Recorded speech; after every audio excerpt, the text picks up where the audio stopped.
ನಮಸ್ಕಾರ ವೀಕ್ಷಕರೇ, ಉತ್ತರ ಪ್ರಭಾದ ಪ್ರತ್ಯುತ್ತರ ವಿಶೇಷ ಕಾರ್ಯಕ್ರಮಕ್ಕೆ ಸ್ವಾಗತ. ನಾನು ನಿಮ್ಮ ನೂರ್ ಅಹಮದ್ ಮಕಾಂದಾರ್.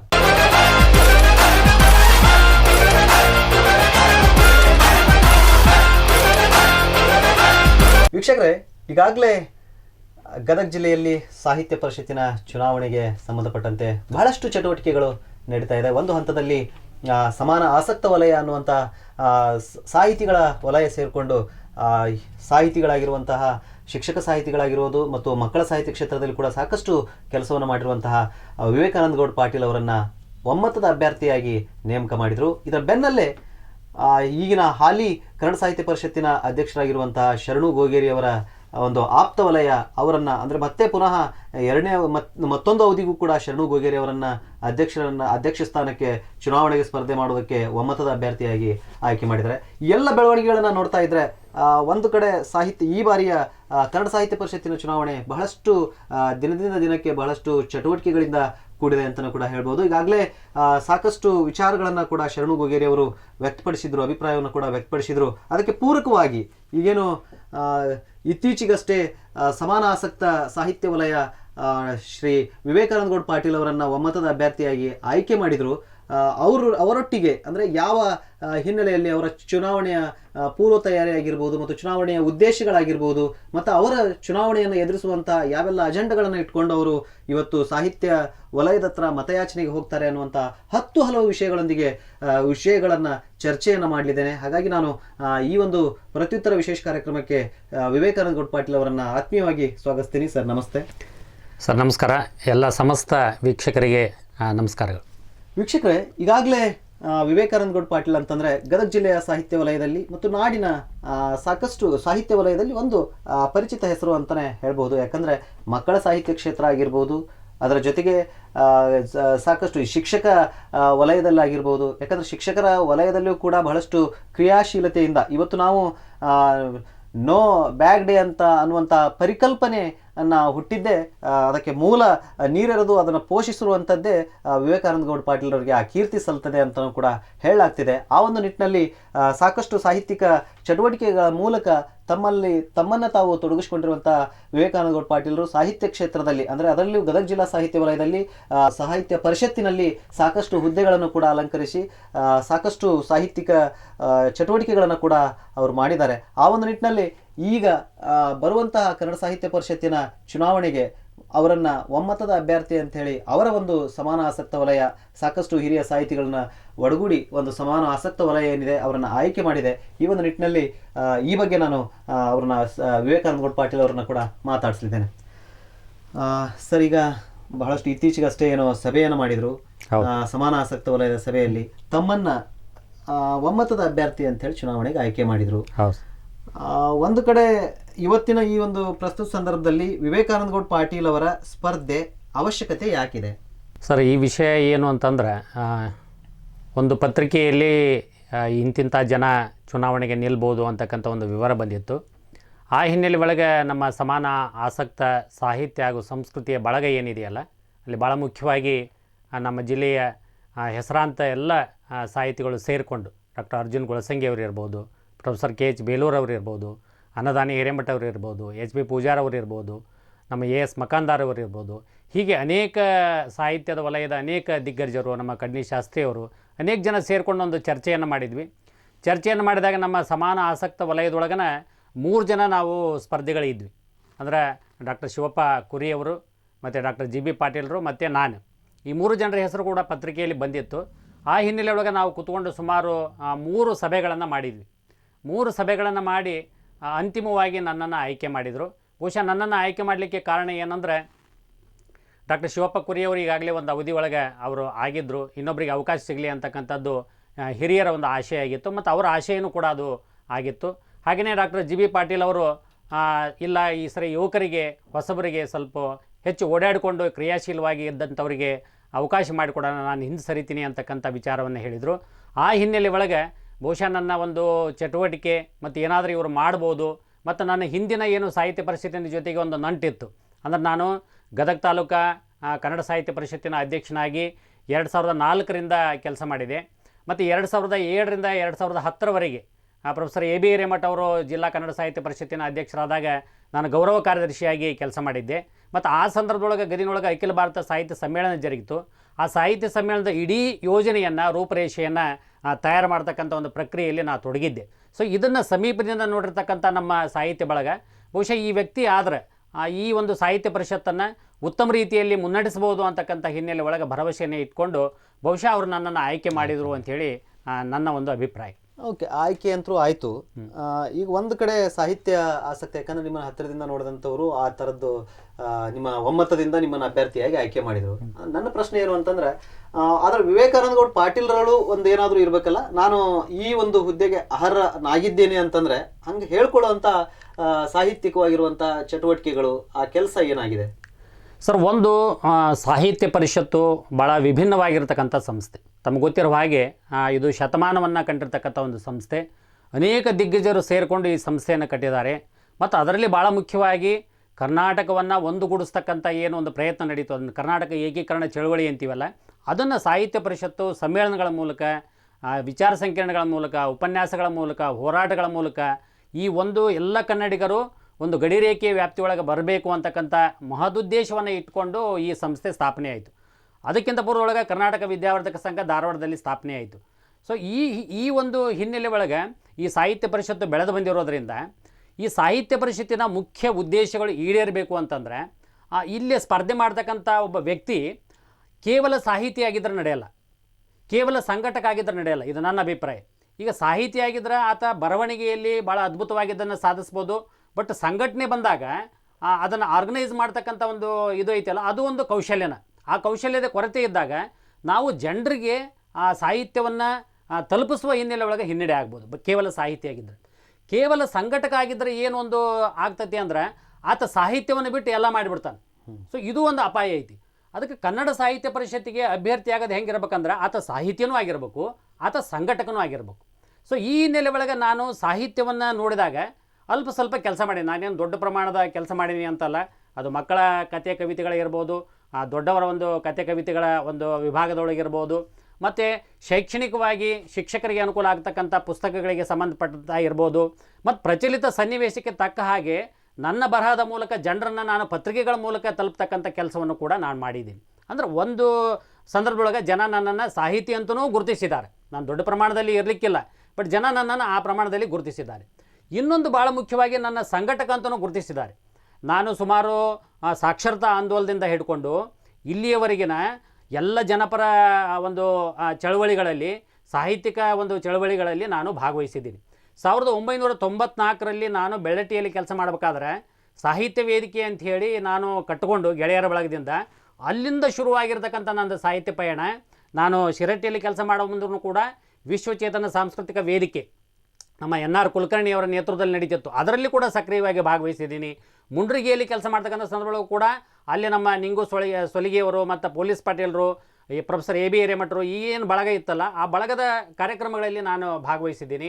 ಮತ್ತು ಗದಿಗೆಗೆ ಬಂದ ನಂತರ ನಾನು ಭಾಳಷ್ಟು ನಮ್ಮ ಭಾರತ ಜ್ಞಾನ ವಿಜ್ಞಾನ ಸಮಿತಿ ಇರ್ಬೋದು, ಶಿಕ್ಷಕರ ಸಾಹಿತ್ಯ ವೇದಿಕೆ ಇರ್ಬೋದು, ಕನ್ನಡ ಸಾಹಿತ್ಯ ಪರಿಷತ್ ಇರ್ಬೋದು, ಹೀಗೆ ಸಂಘಟನಾತ್ಮಕವಾಗಿಯೂ ಕೂಡ ನಾನು ಅನೇಕ ಕಾರ್ಯಕ್ರಮಗಳನ್ನು ಸಂಘಟನೆ ಮಾಡಿದ್ದೀನಿ. ಅಂದ್ರೆ ನಾನು ಅಂದ್ರೆ ಸಾಹಿತ್ಯದ ಸಾಂಗತ್ಯ ಕೂಡ ಇದೆ, ಹೌದು, ಸಂಘಟನೆಯ ಗಟ್ಟಿತನ ಕೂಡ ಹೌದು ಪಾಟೀಲ್ರಲ್ಲಿ ಇದೆ ಅಂತ ನಾವು ಅನ್ಕೋಬಹುದು. ಹೌದು ಸರಿ, ಏನಂತಂದ್ರೆ ಒಂದು ಏನು ಆರೋಪ ಅಂತಂದ್ರೆ, ಓಕೆ, ವಿವೇಕಾನಂದ ಗೌಡ ಪಾಟೀಲ್ರನ್ನ ಒಮ್ಮತದ ಅಭ್ಯರ್ಥಿಯನ್ನ ಆಯ್ಕೆ ಮಾಡಿದ್ರು, ಅದು ಅವರ ಸಮಾನ ಆಸಕ್ತ ವಲಯ, ಅದು ಕೆಲವೇ ಜನರಿಗೆ ಸೀಮಿತವಾಗಿರುವಂತಹ ಸಮಾನ ಆಸಕ್ತ ವಲಯ ಅನ್ನುವಂತ ಅಭಿಪ್ರಾಯ ಕೂಡ ವ್ಯಕ್ತವಾಯಿತು.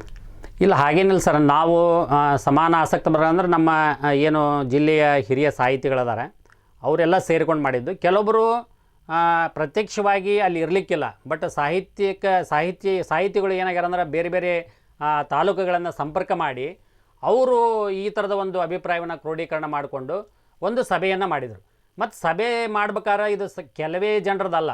ಸೊ ಈ ಸಭೆಯ ವಿಚಾರಗಳನ್ನು ನಾವು ಏನು ಒಂದು ಮಾಧ್ಯಮಗಳದಾವಲ್ಲ, ಅದು ವ್ಯಾಟ್ಸಪ್ ಇರ್ಬೋದು, ಈ ಫೇಸ್ಬುಕ್ ಇರ್ಬೋದು, ಈ ಥರದ ವಿಚಾರಗಳಲ್ಲಿ ಹಿಂಗೆ ಅಭ್ಯರ್ಥಿಯನ್ನು ಆಯ್ಕೆ ಮಾಡಿದ್ದಿದೆ, ತಾವು ಕೂಡ ಬಂದು ತಮ್ಮ ಅಭಿಪ್ರಾಯಗಳನ್ನು ಹೇಳಬೇಕು ಅಂತೇಳಿ ಹೇಳ್ಕೊಂಡಿದ್ರು.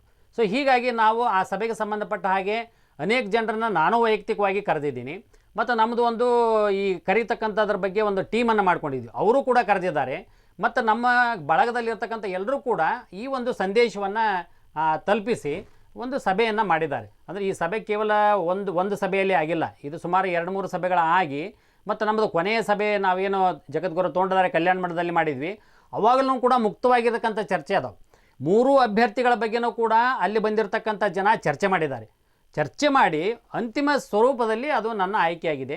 ಸೊ ಈ ಹಿನ್ನೆಲೆ ಒಳಗೆ ಇದು ಕೇವಲ ಸಮಾನ ಆಸಕ್ತ ಬಳಗ ಅಲ್ಲ, ಬಳಗದವ್ರದ್ದು ಅಷ್ಟೇ ಅಲ್ಲ, ಮತ್ತು ಸಾಮಾನ್ಯವಾಗಿ ಸಾಹಿತ್ಯ ಪರಿಷತ್ತಿನಂಥ ಈ ಒಂದು ಸಂಸ್ಥೆಗೆ ಯಾರು ಇರಬೇಕು ಅಂತೇಳಿ ಹೆಚ್ಚು ಚರ್ಚೆ ಆಗೋದು ಸಾಹಿತಿಗಳಿಂದ ಆದರೂ ಒಳ್ಳೆಯದು ಅಂತಕ್ಕಂಥ ಅಭಿಪ್ರಾಯ ನಮ್ಮ ಸಾಹಿತ್ಯ ವಲಯದಲ್ಲಿ ಇರತಕ್ಕಂಥದ್ದು. ಸೊ ಆ ಹಿನ್ನೆಲೆ ಒಳಗೆ ಸಾಹಿತಿಗಳು, ಸಾಹಿತ್ಯ ವಲಯದ ಒಂದಿಷ್ಟು ಪ್ರಮುಖರು ಸೇರಿಕೊಂಡು ಈ ನಿರ್ಧಾರವನ್ನು ತೆಗೆದುಕೊಂಡಾರೆ. ಸೊ ಆದ್ದರಿಂದ ನಮ್ಮದು ಇನ್ನೂ ಒಂದು ಭಾಳ ಮುಖ್ಯವಾಗಿರ್ತಕ್ಕಂಥ ಉದ್ದೇಶ ಏನಿತ್ತಪ್ಪ ಅಂದರೆ, ಆ ಮೀಟಿಂಗ್ ಆದ ನಂತರ ಎಲ್ಲ ತಾಲೂಕಿಗಳಿಗೆ ನಾವು ಹೋಗಿ ಅಲ್ಲಿ ಚರ್ಚೆಯನ್ನು ಮಾಡಿ ಪತ್ರಿಕೆಗಳಲ್ಲಿ ಅದನ್ನ ಅಂತಿಮವಾಗಿ ಕೊಡಬೇಕನ್ನೋದಾಗಿತ್ತು. ಆದರೆ ಏನಾಯ್ತು ಅಂದ್ರೆ ಆ ಸಭೆಯಲ್ಲಿ ಒಬ್ಬ ಪತ್ರಕರ್ತರು ಭಾಗವಹಿಸಿದರು. ಹೀಗಾಗಿ ಆ ಪತ್ರಕರ್ತರು ಆ ಸುದ್ದಿಯನ್ನು ಪತ್ರಿಕೆಗಳಲ್ಲಿ ಪ್ರಕಟ ಮಾಡಿಬಿಟ್ರು. ಆ ಸುದ್ದಿ ನಮ್ಮಿಂದ ಹೋಗಿದ್ದಲ್ಲ, ಅದು ಪ್ರಕಟ ಆದರ ಹಿನ್ನೆಲೆ ಒಳಗೆ ಬೇರೆದವ್ರು ನಾವು ಕೇಳಿಲ್ಲಲ್ಲ ಅಂಥೇಳಿ ಒಂದು ಅಭಿಪ್ರಾಯ ಬಂದಿದೆ. ಆದರೆ ನಿಜವಾಗ್ಲೂ ಆಗಿದ್ದ ನಮ್ಮ ಉದ್ದೇಶ ಏನಿತ್ತಂದ್ರೆ, ಈ ಸಭೆಯಲ್ಲಿ ಒಬ್ಬ ಅಭ್ಯರ್ಥಿಯನ್ನು ಅಂದರೆ 3 ಜನ ಇದ್ವಿ, 3 ಜನರಲ್ಲಿ ಒಬ್ಬರನ್ನ ಆಯ್ಕೆ ಮಾಡಿಕೊಂಡು ಆ ಅಭ್ಯರ್ಥಿಯ ಬಗ್ಗೆ ಪ್ರತಿಯೊಂದು ತಾಲೂಕಿಗೆ ಹೋಗಿ ಅವರ ಚಟುವಟಿಕೆಗಳನ್ನು ಅವರಿಗೆ ಅಭಿಪ್ರಾಯ ಸಂಗ್ರಹ ಮಾಡಿಕೊಂಡು ಅಂತಿಮವಾಗಿ ಒಂದು ಪ್ರೆಸ್ ಮೀಟ್ ಮಾಡಿ ಅಭ್ಯರ್ಥಿಯ ಘೋಷಣೆ ಮಾಡಬೇಕು ಅಂತಕ್ಕಂಥದ್ದು ನಮ್ಮ ಅಭಿಪ್ರಾಯ ಆಗಿತ್ತು. ಆದರೆ ಅದು ಏನಾಯಿತು ಅಂತಂದರೆ, ಅದು ಪತ್ರಿಕೆಗಳಲ್ಲಿ ತಕ್ಷಣ ಪ್ರಕಟ ಆಗಿರೋದ್ರಿಂದ ಸ್ವಲ್ಪ ನಮ್ಮನ್ನು ಕೇಳಿಲ್ಲ ಅಂತಕ್ಕಂಥ ಒಂದು ಅಭಿಪ್ರಾಯ ಇರ್ಬೋದು. ಹೆಂಗಿದೆ ಸರ್, ಈಗ ನಿಮ್ಮ ಅಭ್ಯರ್ಥಿ ಅಂತ ಘೋಷಣೆ ಅಂತೂ ಆಯಿತು, ಆದಮೇಲೆ ಜಿಲ್ಲೆಯೊಳಗೆ ಸಾಹಿತ್ಯಿಕ ವಲಯದೊಳಗೆ ನಿಮ್ಮ ಆಯ್ಕೆಯ ಬಗ್ಗೆ ಒಲವು ಹೇಗಿದೆ, ಯಾವ ರೀತಿ ಇದೆ? ಸೊ ಎಲ್ಲರೂ ನನ್ನ ಒಂದು ಅಭಿಪ್ರಾಯದ ಪ್ರಕಾರ ಎಲ್ಲರೂ ಕೂಡ ಬದಲಾವಣೆಯನ್ನು ಬಯಸಿದ್ದಾರೆ. ಅಂದರೆ ಬದಲಾವಣೆ ಆಗಬೇಕು ಮತ್ತು ಸಾಹಿತ್ಯ ಪರಿಷತ್ತಿಗೆ ಒಂದು ಹೊಸ ರೂಪ ಬರಬೇಕು. ಯಾಕಂದರೆ ಸಾಹಿತ್ಯ ಪರಿಷತ್ತು ನಿಂತ ನೀರಾಗಬಾರ್ದು. ಸೊ ಆ ಹಿನ್ನೆಲೆ ಒಳಗೆ ಎಲ್ಲರೂ ಕೂಡ ಬದಲಾವಣೆಯನ್ನು ಬಯಸಿದ್ದಾರೆ. ಮತ್ತು ನಾನು ಕೂಡ ಸಾಹಿತ್ಯಿಕ ಮತ್ತು ಈ ವಲಯದೊಳಗೆ ಸುಮಾರು 3 ದಶಕದಿಂದ ನಾನು ಗುರುತಿಸಿಕೊಂಡಿದ್ದೀನಿ. ಮತ್ತು ನಾನು ಬೇರೆ ಬೇರೆ ಕಡೆ ಕೆಲಸ ಮಾಡಿದ್ದೀನಿ. ಶಿರಟ್ಟಿ ಭಾಗದಲ್ಲಿ ಕೆಲಸ ಮಾಡಿದ್ದೀನಿ, ಅಲ್ಲೇ ನನ್ನ ಒಂದು ಸಾಂಸ್ಕೃತಿಕ ಚಟುವಟಿಕೆಗಳನ್ನು ಜನ ನೋಡಿದ್ದಾರೆ. ಮತ್ತು ನಾನು ಮುಂಡ್ರಿಗೆಯಲ್ಲಿ ಕೆಲಸ ಮಾಡಿದ್ದೀನಿ, ಅಲ್ಲಿ ಕೂಡ ಅಲ್ಲಿಯ ಶಿಕ್ಷಕರು ಮತ್ತು ಸಮುದಾಯ ನನ್ನನ್ನು ಗಮನಿಸಿದೆ. ಮತ್ತು ಗದಗಿನಲ್ಲಿಯೂ ಕೂಡ ನಾನು ಸಾಹಿತ್ಯ ಪರಿಷತ್ತಿನ ಮತ್ತು ಬೇರೆ ಬೇರೆ ಚಟುವಟಿಕೆಯಲ್ಲಿ ಕೆಲಸ ಮಾಡಿದ್ದೀನಿ. ಮತ್ತು ಶಿಕ್ಷಕರ ಜೊತೆಗೆ ನಾನು ತರಬೇತಿ ಈ ಥರದ ಇದರೊಳಗೂ ಕೂಡ ನಾನು ತೊಡಿಕೊಂಡು ಶಿಕ್ಷಣದ ಜೊತೆಗೆ ಸಾಹಿತ್ಯ ಮತ್ತು ಸಂಸ್ಕೃತಿಯನ್ನು ಬೆಳವಣಿಗೆ ಹಿನ್ನೆಲೆ ಒಳಗೆ ಕೆಲಸ ಮಾಡಿರೋದ್ರಿಂದ ಬಹುಶಃ ನನ್ನ ಆಯ್ಕೆಯನ್ನು ಬಹುತೇಕ ಜನ ಸ್ವಾಗತ ಮಾಡಿದ್ದಾರೆ. ಒಂದು ಹಂತದಲ್ಲಿ ಅಂದರೆ ಶರಣು ಗೊಗೇರಿ ಅವರನ್ನ ಬೆಂಬಲಿಸುವಂಥ ಹಂತದಲ್ಲಿ ವಿವೇಕಾನಂದ ಗೌಡ ಪಾಟೀಲರು ಕೂಡ ಮುಂಚೂಣಿಯಲ್ಲಿದ್ದರು. ಹೌದು. ಯಾಕೆ ಈ ಬದಲಾವಣೆ ಸರ್? ಬದಲಾವಣೆ ಏನು ಅಂತಂದರೆ, ಡಾಕ್ಟರ್ ಶಿವಪ್ಪ ಕುರಿ ಅವರ ಅವಧಿ ಒಳಗೆ ಭಾಳ ಅದ್ಭುತವಾಗಿರ್ತಕ್ಕಂಥ ಕನ್ನಡ ಸಾಹಿತ್ಯ ಪರಿಷತ್ನಲ್ಲಿ ಕಾರ್ಯಕ್ರಮಗಳಾದವು. ಅದ್ರ ಬಗ್ಗೆ ಯಾವುದೇ ಇದು ಇಲ್ಲ. ನಾನು ಕೂಡ ಅವರ ಒಂದು ಕೆಲಸಗಳಿಗೆ ಮೆಚ್ಚುಗೆಯನ್ನು ವ್ಯಕ್ತಪಡಿಸ್ತೀನಿ. ಆದರೆ ಅವರು 2ನೇ ಬಾರಿ ನಿಲ್ಲಕ್ಕೆ ಏನೋ ತಯಾರಿಯನ್ನು ಮಾಡಿದಾರಲ್ಲ, ಸೊ ಅದಕ್ಕಾಗಿ ನಮ್ದು ಏನಿತ್ತು ಅಂತಂದ್ರೆ ಮತ್ತೊಬ್ಬರಿಗೆ ಅವಕಾಶ ಸಿಗಲಿ ಅಂತಕ್ಕಂಥ ಉದ್ದೇಶ ಇತ್ತು. ನಮ್ಮ ವಿರೋಧ ಒಂದೇ, ಅವರ ಕೆಲಸದ ಬಗ್ಗೆ ಇಲ್ಲ. ನಮ್ಮ ವಿರೋಧ ಏನಿತ್ತಂದರೆ ಇನ್ನೊಬ್ಬರಿಗೊಂದು ಅವಕಾಶ ಸಿಗಲಿ ಅನ್ನುವ ಹಿನ್ನೆಲೆ ಒಳಗೆ ನಾವೇನು ಮಾಡಿದ್ವಪ್ಪ ಅಂದರೆ, ಶರಣು ಗೊಗೇರಿ ಅವರಿಗೆ ನಾವು ಒಂದು ಬೆಂಬಲವನ್ನು ಕೊಟ್ವಿ, ಅವ್ರ ಜೊತೆಗೆ ಅಡ್ಡಾಡಿದ್ವಿ. ಮತ್ತು ಅವರ ಆಯ್ಕೆಯಲ್ಲಿಯೂ ಕೂಡ ನಾವು ಪ್ರಧಾನವಾಗಿರ್ತಕ್ಕಂಥ ಪಾತ್ರವನ್ನು ವಹಿಸಿದ್ವಿ. ಅದು ಬಹುತೇಕ ಜನರಿಗೆ ಗೊತ್ತಿದೆ. ಅಂದರೆ ಒಂದು ಏನಂದರೆ ಸರ್, ಈಗ ಇಂಥ ಒಂದು ಪ್ರಸ್ತುತ ಸಂದರ್ಭದೊಳಗೆ ನಿಮ್ಮ ಅಭಿಪ್ರಾಯ ಅರ್ಥ ಆಗಿರ್ಬೋದು ಅಥವಾ ನೀವು ಅಭಿಪ್ರಾಯ ಸಂಗ್ರಹಿಸಿರುವಂತಹ ಸಾಹಿತಿಗಳ ಅಭಿಪ್ರಾಯ ಆಗಿರ್ಬೋದು, ಸ್ಪರ್ಧೆಯ ಅನಿವಾರ್ಯತೆ ಇದೆ ಅಂತ ಅನಿಸುತ್ತಾ? ಹೌದು ಸರ್, ಸ್ಪರ್ಧೆ ಅನಿವಾರ್ಯತೆ ಇದೆ.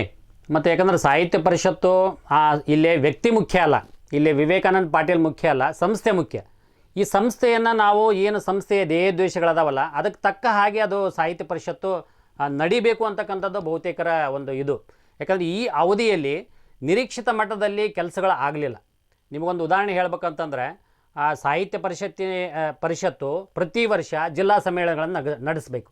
ಹಾಗಾದ್ರೆ ಎಷ್ಟು ಜಿಲ್ಲಾ ಸಮ್ಮೇಳನಗಳು ಆಗಬೇಕಾಗಿತ್ತು? ಈಗ 5 ಜಿಲ್ಲಾ ಸಮ್ಮೇಳನಗಳು ಆಗಬೇಕಾಗಿತ್ತು 5 ವರ್ಷ ಅಂದ್ರೆ. ಆಗಿರೋದು ಒಂದೇ ಸಮ್ಮೇಳನ.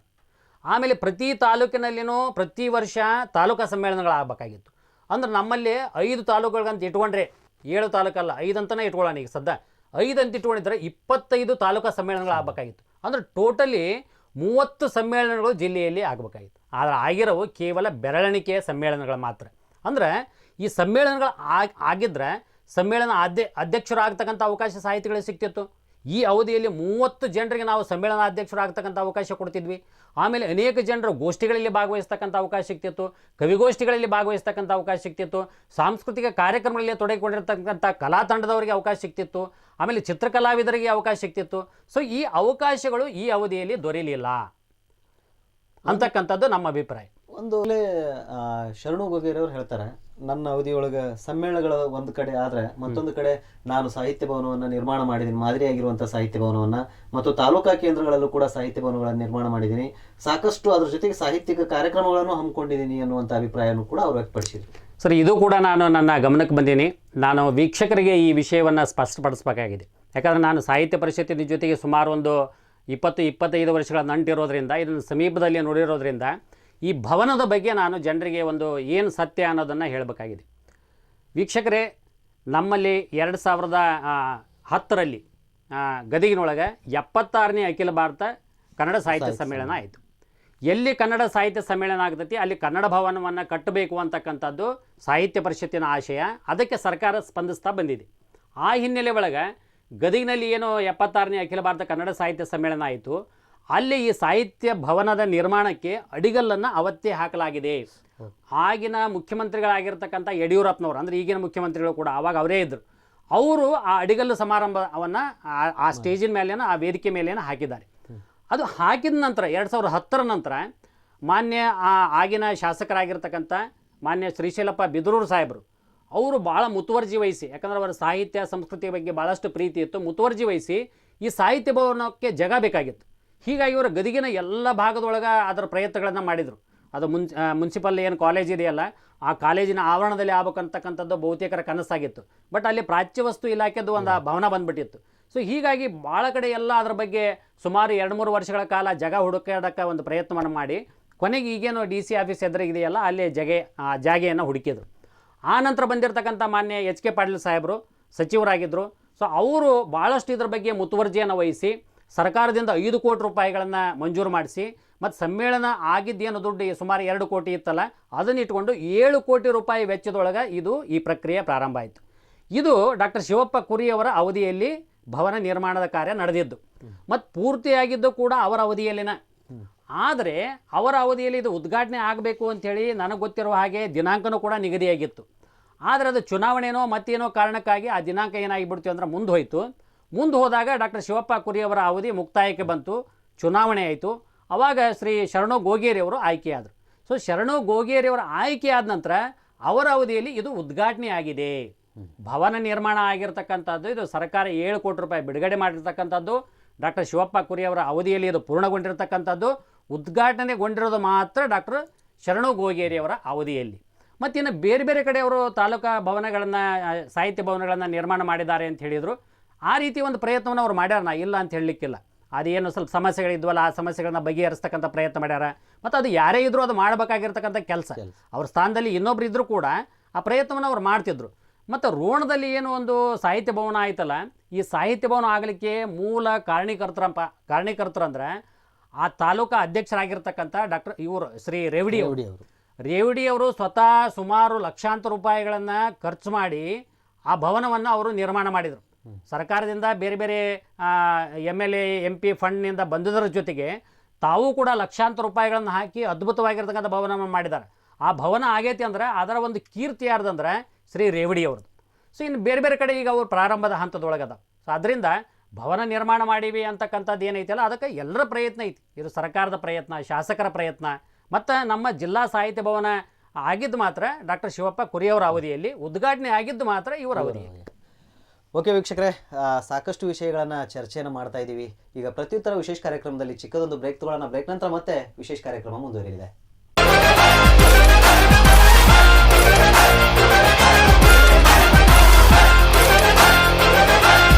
ರೇವತಿ ಕ್ರಿಯೇಷನ್ಸ್ ಶಿಕ್ಷಣ ಸಂಸ್ಥೆಗಳು, ಹೋಟೆಲ್, ಹಾಸ್ಪಿಟಲ್, ಪ್ರಾಡಕ್ಟ್, SSGಗಳ ಪ್ರಮೋಷನ್ ಮಾಡಲಾಗುವುದು.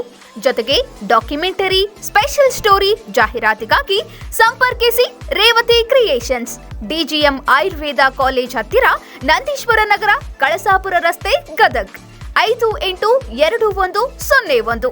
Mobile number 9019224429.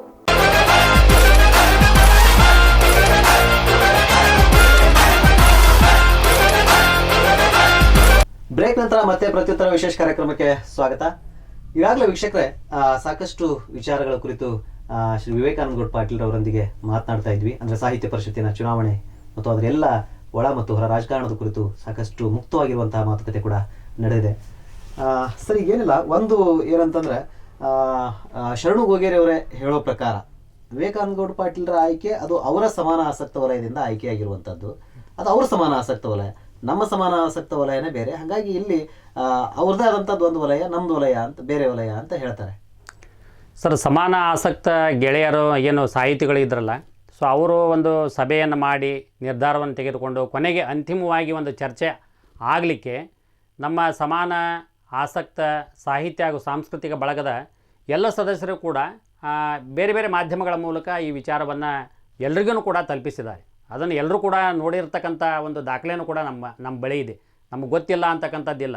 ನಾವು ವಾಟ್ಸಪ್ನಲ್ಲಿ ಕಳಿಸಿರ್ತಕ್ಕಂಥ ಸಂದೇಶವನ್ನು ಎಲ್ಲರೂ ಕೂಡ ಅದನ್ನು ಅವರು ನೋಡಿದ್ದಾರೆ. ಬಟ್ ಆ ಸಭೆಗೆ ಅವರು ಬರಲಿಲ್ಲ.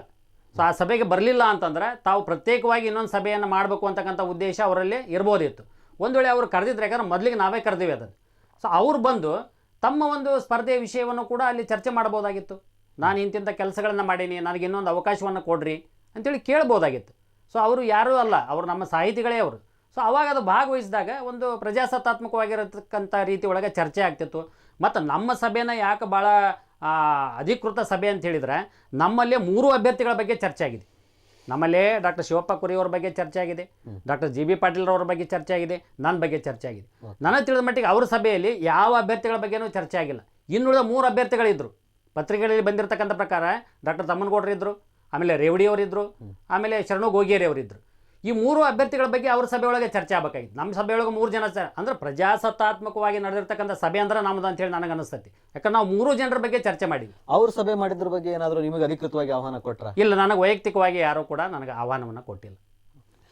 ಸರಿ, ಏನಿಲ್ಲ, ಒಂದು ಕಡೆ ಇನ್ನೊಂದು ಕಡೆ ನಿಮ್ಮ ಈ ಒಂದು ಅಭಿಪ್ರಾಯ ಮತ್ತು ಭಿನ್ನಾಭಿಪ್ರಾಯಗಳ ಮಧ್ಯೆಯೂ ಕೂಡ ಒಬ್ಬ ಹಿರಿಯ ಸಾಹಿತಿ ಡಿ ವಿ ಬಡಿಗೇರ್ ಅವರು ಮಾತು ಹೇಳ್ತಾರೆ. ಈ ಬಾರಿ ಸರ್ಕಾರಿ ನೌಕರರೇ ಬೇಡ, ಸರ್ಕಾರಿ ನೌಕರರು ಸೀಮಿತ ವ್ಯಾಪ್ತಿಯೊಳಗೆ ಕೆಲಸ ಮಾಡಬೇಕಾಗುತ್ತೆ, ಅವರು ಕನ್ನಡ ಕಟ್ಟುವಂಥ ಕೆಲಸ ಅಷ್ಟೊಂದು ಆ ಸೀಮಿತ ವ್ಯಾಪ್ತಿಯನ್ನು ಮೀರಿ ಬಂದು ಕೆಲಸ ಮಾಡೋಕ್ಕಾಗಲ್ಲ ಅಂಥೇಳಿ. ಸರ್, ಅವರ ಹೇಳಿಕೆಯನ್ನು ನಾನು ಭಾಗಶಃ ಒಪ್ತೀನಿ, ಪೂರ್ಣ ಅಲ್ಲ. ಅವರ ಹೇಳಿಕೆಯಲ್ಲಿನೂ ಒಂದಿಷ್ಟು ಸತ್ಯಾಂಶ ಇದೆ.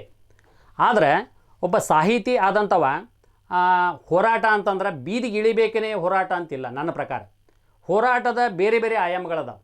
ಆ ಸಾಹಿತಿ ಆದಂಥವ ಒಂದು ಕವಿತೆ ಬರೆಯೋದ್ರ ಮೂಲಕ ಒಂದು ಪ್ರತಿಭಟನೆಯನ್ನು ಮಾಡ್ತಾನೆ. ತನ್ನ ಅಭಿಪ್ರಾಯಗಳನ್ನು ಒಂದು ಪತ್ರಿಕೆಗಳಲ್ಲಿ ಬರೆಯೋ ಮೂಲಕ ಅಭಿಪ್ರಾಯವನ್ನು ವ್ಯಕ್ತಪಡ್ತಾನೆ. ಅಥವಾ ಒಂದು ಸಂಬಂಧಿಸಿದಂಥ ಮುಖ್ಯಸ್ಥರಿಗೆ ಮನವಿಯನ್ನು ಕೊಡೋದ್ರ ಮೂಲಕ ಒಂದು ಇದನ್ನು ವ್ಯಕ್ತಪಡಿಸ್ತಾನೆ, ತಮ್ಮ ಹೋರಾಟವನ್ನು, ತನ್ನ ಧ್ವನಿಯನ್ನು ಕಾವ್ಯದ ಮೂಲಕ ವ್ಯಕ್ತಪಡಿಸ್ತಾನೆ. ಇದು ಬಹುಶಃ ಮಹದಾಯಿ ಹೋರಾಟದ ಸಂದರ್ಭದೊಳಗೆ ನಾವೆಲ್ಲರೂ ಕೂಡ ಆ ಸರ್ಕಾರಿ ನೌಕರದಾರರು, ಕನ್ನಡ ಸಾಹಿತ್ಯ ಪರಿಷತ್ತು, ಬೇರೆ ಬೇರೆ ನಮ್ಮ ಕನ್ನಡ ಪರ ಸಂಘಟನೆಗಳು ಎಲ್ಲರೂ ಕೂಡ ಹೋಗಿ ನಾವಲ್ಲಿ ಕವಿಗೋಷ್ಠಿಯನ್ನು ಮಾಡಿದ್ದೀವಿ. ಸೊ ಆ ಥರದ ಬೇರೆ ಬೇರೆ ಮಗ್ಗಲುಗಳು ಅದಾವೆ. ಸೊ ಆ ದಿಶೆ ಒಳಗೆ ನಾವು ಆಲೋಚನೆ ಮಾಡಬೇಕು. ಮತ್ತು ಸರ್ಕಾರಿ ನೌಕರದಾರರು ನಿಲ್ಲಬಾರ್ದು ಅಂತಕ್ಕಂಥದ್ದು ಬಯಲಾದೊಳಗೆ ಬಂದುಬಿಟ್ರೆ, ಮತ್ತು ಸರ್ಕಾರಿ ನೌಕರಿಗೆ ಒಂದು ನೀತಿ ಸಂಹಿತೆ ಇದೆ. ಮತ್ತು ಇನ್ನೊಂದು ನಾವು ಗಮನಿಸಬೇಕು, ನಮ್ಮ ಸಂವಿಧಾನವೇ ನಮಗೆ ಒಂದು ಹಕ್ಕನ್ನು ಕೊಟ್ಟಿದೆ. ಏನಂದ್ರೆ, ಈ ದೇಶದ ಯಾವುದೇ ನಾಗರಿಕ ಭಾಷೆ ಸಂಸ್ಕೃತಿಗೆ ಸಂಬಂಧಪಟ್ಟ ಹಾಗೆ ಸ್ವತಂತ್ರವಾಗಿ ತನ್ನದೇ ಆಗಿರ್ತಕ್ಕಂಥ ಸಂಸ್ಥೆಯನ್ನು ನಾವು ತೆರೀಬೋದು. ಸರ್ಕಾರಿ ನೌಕರದಾರರು ಕೂಡ ಅಂಥ ಸಂಸ್ಥೆಗಳಲ್ಲಿ ಭಾಗವಹಿಸ್ಬೋದು. ನಮ್ಮದು ಯಾವುದೇ ರಾಜಕೀಯ ಪಕ್ಷ ಇಲ್ಲ, ನಮ್ಮದು ಯಾವುದಕ್ಕೂ ಒಂದು ಜಾತಿಗೆ ಅಂಟಿಕೊಂಡಿರ್ತಕ್ಕಂಥದ್ದಲ್ಲ. ಇಲ್ಲಿ ಜಾತಿ ಅಂದ್ರೆ ಕನ್ನಡ. ಇಲ್ಲಿ ನಮ್ಮ ಕನ್ನಡ ನಾಡು, ನುಡಿ, ಸಂಸ್ಕೃತಿ ಇದು ಈ ನಾಡಿನ ಪ್ರತಿಯೊಬ್ಬನ ಕರ್ತವ್ಯ. ನಾನು ಸರ್ಕಾರಿ ನೌಕರ ಅಂದರೂ ಕೂಡ ಇದು ನನ್ನ ಕರ್ತವ್ಯನೇ. ನಾನು ಅದರ ಭಾಗವಾಗಿ ಇಲ್ಲಿ ಕೆಲಸ ಮಾಡ್ತಾ ಇದ್ದೀನಿ. ಮತ್ತು ಅವ್ರಿಗೆ ಸಮಯ ಸ್ವಲ್ಪ ಕಡಿಮೆ ಸಿಗ್ತೈತಿ ಅಂತಕ್ಕಂಥದ್ದು ಹಿರಿಯರಾಗಿರ್ತಕ್ಕಂಥ Shri D V Badiger sir ಅವರ ವಾದ. ಆದರೆ ಸಾಹಿತ್ಯ ಪರಿಷತ್ತಿನ ಚಟುವಟಿಕೆಗಳು ನಡೆಯೋದೇ ರಜಾ ಕಾಲದಲ್ಲಿ. ಯಾಕಂದರೆ ಯಾರೂ ಕೂಡ ಈ ಕೆಲಸದ ಅವಧಿ ಒಳಗೆ ಕಾರ್ಯಕ್ರಮಗಳನ್ನು ಮಾಡಿದರೆ ಈ ಕಾರ್ಯಕ್ರಮದ ಫಲಾನುಭವಿಗಳು ಯಾರು? ಮುಖ್ಯವಾಗಿ ಮಕ್ಕಳು ಅಥವಾ ಶಿಕ್ಷಕರು. ನಾವು ಅದನ್ನು ಅವರ ಏನು ಕೆಲಸದ ಅವಧಿ ಒಳಗೆ ಕಾರ್ಯಕ್ರಮ ಮಾಡಿದರೆ ಯಾರೂ ಬರಲ್ಲ. ನಾವು ಕಾರ್ಯಕ್ರಮವನ್ನು ರವಿವಾರದಂದು ಅಥವಾ ಸುಟಿ ದಿನದಂದು ಮಾಡ್ತೀವಿ. ಮತ್ತು ಬಂದಾಗ ಸರ್ಕಾರಿ ನೌಕರದಾರಿ ಕೂಡ ಆ ಸಂದರ್ಭದೊಳಗೆ ರಜೆ ಇರ್ತೈತಿ, ಅವ್ರು ರಜೆ ಅವಧಿಯಲ್ಲೇನು ಮಾಡ್ತಾರೆ. ಸೊ ಇದರಿಂದ ಅವರ ಮೂಲ ಉದ್ಯೋಗಕ್ಕೆ ಯಾವುದೇ ರೀತಿಯಾಗಿರ್ತಕ್ಕಂಥ ಧಕ್ಕೆ ಬರಲ್ಲ ಅಂತಕ್ಕಂಥದ್ದು ನನ್ನ ಅಭಿಪ್ರಾಯ. ಸರ್, ಡಿಸೆಂಬರ್ 13ರಂದು ಏನು ಸಭೆ ಆಯಿತು, ಆ ಸಭೆಯಲ್ಲಿ ಸರ್ವಸಮ್ಮತ ಅಭ್ಯರ್ಥಿ ಅಂತ ಹೇಳಿ ಶರಣು ಗೋಗೇರಿ ಅವರನ್ನ ಆಯ್ಕೆ ಮಾಡ್ತಾರೆ. ಈ ಆಯ್ಕೆಯ ಘೋಷಣೆಯನ್ನ ರವಿ ಗುಂಜಿಕರ್ ಅವರು, ಅಂದ್ರೆ ಗದಗ ಜಿಲ್ಲಾ ನೌಕರ ಸಂಘ, ಸರ್ಕಾರಿ ನೌಕರ ಸಂಘದ ಅಧ್ಯಕ್ಷರು, ಅವ್ರು ಘೋಷಣೆ ಮಾಡ್ತಾರೆ. ಅಂದ್ರೆ ಇದನ್ನ ಒಟ್ಟಾರೆ ನೋಡಿದಾಗ ಅದು ಅವರ ವೈಯಕ್ತಿಕ ಅಭಿಪ್ರಾಯನೋ ಅಥವಾ ಇಡೀ ಸರ್ಕಾರಿ ನೌಕರ ಸಂಘಟನೆಯಿಂದ ಆಗಿರುವಂತದ್ದ? ಆದರೆ ನನಗೆ ಗೊತ್ತಿರೋ ಪ್ರಕಾರ ಈ ಘೋಷಣೆಯನ್ನು ಸಾಹಿತಿಗಳಾಗಿರ್ತಕ್ಕಂಥ ಪ್ರೊಫೆಸರ್ ಕೊಪ್ಪರ್ ಸರ್ ಮಾಡಿದರು ಅಂತ ಹೇಳಿ ಕೇಳಿದ್ದೆ. ಆದರೆ ರವಿ ಗುಂಜೇಕರ್ ಸರ್ ಅವರು ಕೂಡ ಸೇರಿರುವಂಥವ್ರು ಎಲ್ಲರೂ ಮಾಡಿದ್ರು. ಕರೆಕ್ಟ್. ಈಗ ಶ್ರೀ ರವಿ ಗುಂಜೇಕರ್ ಸರ್ ಕೂಡ ಅದರಲ್ಲಿ ಭಾಗವಹಿಸಿದ್ರು. ಅವರು ನಮ್ಮ ನೌಕರರ ಸಂಘದ ಅಧ್ಯಕ್ಷರು, ನಾನು ಕೂಡ ನೌಕರರ ಸಂಘದ ನಿರ್ದೇಶಕ. ನಾನು ಕೂಡ ನಮ್ಮ ಒಂದು ಸಮಾನ ಆಸಕ್ತ ಬಳಗದವರು ಏನು ಸಭೆ ಇತ್ತಲ್ಲ, ಆ ಸಭೆಗೆ ಅವರಿಗೂ ಕೂಡ ನಾನು ಆಹ್ವಾನವನ್ನು ಕೊಟ್ಟಿದ್ದೆ. ನಾನು ವೈಯಕ್ತಿಕವಾಗಿ ದೂರವಾಣಿ ಕರೆಯನ್ನು ಕೂಡ ಮಾಡಿದ್ದೆ ಮತ್ತು ಸಂದೇಶವನ್ನು ಕೊಟ್ಟಿದ್ದೆ. ಅವರು ನಮ್ಮ ಅಧ್ಯಕ್ಷರು ಏನು ಹೇಳಿದ್ರು ಅಂದರೆ, ಇಲ್ಲ ಸರ್, ಇವತ್ತು ಶನಿವಾರ ಇದೆ, ವರ್ಕಿಂಗ್ ಡೇ ಇದೆ, ನಂದು ಒಂದು ಸಭೆಗಳಿದ್ದಾವೆ, ನಿಮ್ಮ ಸಭೆಯನ್ನು ನೀವು ಮಾಡಿರಿ, ನಿಮ್ಮ ಒಂದು ನಿರ್ಧಾರವನ್ನು ಹೇಳ್ರಿ ಅಂತ ಹೇಳಿದರು. ಹೀಗಾಗಿ ನನಗನ್ನಿಸ್ತೈತಿ ರವಿ ಗುಂಜೇಕರ್ ಸರ್ ಅವರು ವ್ಯಕ್ತಿಗತವಾಗಿ ಹೋಗಿದ್ದರು ಮತ್ತು ಅವರು ಆಜೀವ ಸದಸ್ಯರು, ನಮ್ಮ ಕನ್ನಡ ಸಾಹಿತ್ಯ ಪರಿಷತ್ತಿನ ಆಜೀವ ಸದಸ್ಯರು. ಮತ್ತು ಕನ್ನಡ ಸಾಹಿತ್ಯ ಪರಿಷತ್ತಿನ ಜೊತೆಗೆ ಬೇರೆ ಬೇರೆ ಸಂಘಟನೆಯವರು ಕೂಡ ಸಹಕಾರ ನಮಗೆ ಬೇಕು. ಯಾಕಂದ್ರೆ ನಾವು ಸಮ್ಮೇಳನ ಮಾಡಬೇಕಾದ್ರೆ ನಾವು ಎಲ್ಲರ ಬಳಿಗೆ ಹೋಗ್ತೀವಿ, ಅವರು ಒಂದು ದಿನದ ವೇತನವನ್ನು ಕೊಡ್ತಾರೆ. ಸೊ ಆ ಹಿನ್ನೆಲೆ ಒಳಗೆ ಅವರು ಬಹುಶಃ ಅದು ನಾವು ಶನಿವಾರ ಇರಲಿಲ್ಲ ಅಂದ್ರೆ ನಮ್ಮ ಸಭೆಗೂ ಅವರು ಬರ್ತಿದ್ರು. ಅವ್ರದ್ದು ಮೀಟಿಂಗ್ ಇರೋದ್ರಿಂದ ನಮ್ಮ ಸಭೆಗೆ ಬಂದಿಲ್ಲ. ಮತ್ತು ಅಲ್ಲಿದ್ದಂಥ ಡಾಕ್ಟರ್ ಶರಣು ಗೋಗೇರಿ ಅವರು ಕೂಡ ಅವರು ಸರ್ಕಾರಿ ನೌಕರದಾರಿ. ಹೀಗಾಗಿ ಆ ರಜೆ ಇರೋದ್ರಿಂದ ಆ ಸಭೆಗೆ ಅವರು ಹೋಗಿದ್ದಾರೆ ಅಂತೇಳಿ ನಾವು ಭಾವಿಸ್ತಾ ಇದ್ದೀನಿ.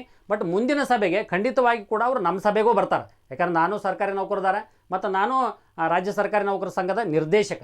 ಸೊ ಆ ಹಿನ್ನೆಲೆ ಒಳಗೆ ಆ ಎಲ್ಲ ಸಂಘಟನೆಯವರು ಕೂಡ ನನ್ನ ಜೊತೆಗೂ ಕೂಡ ಬರ್ತಾರೆ ಅಂತಕ್ಕಂಥದ್ದು. ಮತ್ತು ಅವರಿಗೆ ಆ ಬಗ್ಗೆ ಒಂದು ನಾನು ಹೋಗಿ ಮನವರಿಕೆಯನ್ನು ಕೂಡ ಮಾಡಿಕೊಡ್ತೀನಿ. ಒಂದು ಕಡೆ ಗದಗ ಜಿಲ್ಲೆಯಾದ್ಯಂತ ಬಹುತೇಕರಿಗೆ ಅನಾಮಧೇಯ ಪತ್ರಗಳು ಬರ್ತಾ ಇದ್ದಾವಂತ.